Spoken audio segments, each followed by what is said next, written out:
name is Richard CANTOR, and I am the USPEC chair.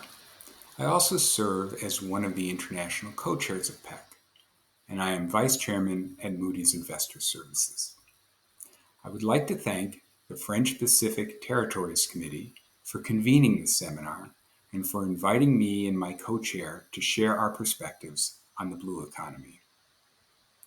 As demonstrated by the range of sessions covered during this two-day seminar, the sustainability of the blue economy will depend on many policy choices, including those that we make around ocean governance, climate change, maritime shipping, and more. For members of the Asia-Pacific Economic Cooperation Forum, or APEC, the Pacific Ocean represents our shared commons. In fact, being connected to the Pacific Ocean was the organizing principle for APEC membership when the forum was first launched in 1989. Working together to successfully manage this valuable shared resource is vital for its preservation and for the economic opportunities it provides. I'm glad to say that APEC is already taking on important work related to the blue economy. This includes work underway to combat illegal, unreported, and unregulated fishing in support of WTO negotiations that promote the sustainable management of marine resources. For several years, APEC has also been convening government, business, and civil society stakeholders to address marine debris as part of the efforts to keep plastics out of our oceans and other waterways. In 2016, APEC economies were responsible for 43% of all global solid waste, and according to the UN, about 60% of ocean plastic comes from fast-growing cities with weak waste management systems in Southeast Asia, South Asia, and China. The blue economy is also critical to the United States.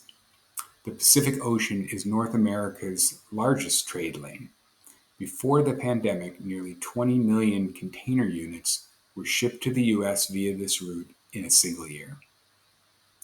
According to the U.S. Department of Commerce, in 2018, the American blue economy, including goods and services, contributed about $373 billion to U.S. GDP, supporting 2.3 million jobs, and it grew faster than the rest of the economy overall. Clearly, the blue economy is important to the U.S. market, and protecting the ocean and its resources needs to be a priority. The current administration put addressing climate change at the top of its agenda when entering office.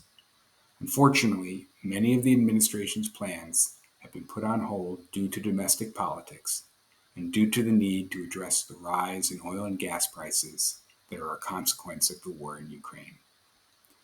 This policy delay has left us in an even more precarious position.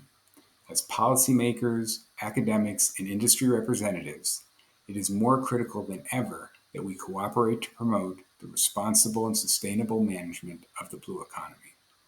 Despite the many headwinds we face, from the war in Ukraine to the current shipping and logistics backlogs, inflation, economic uncertainties, and COVID.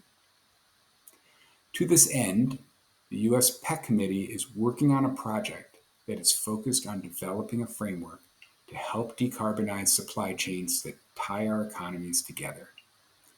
This project will touch on protecting our oceans from waste and pollution through the circular economy and reducing the carbon emissions that arise from maritime logistics.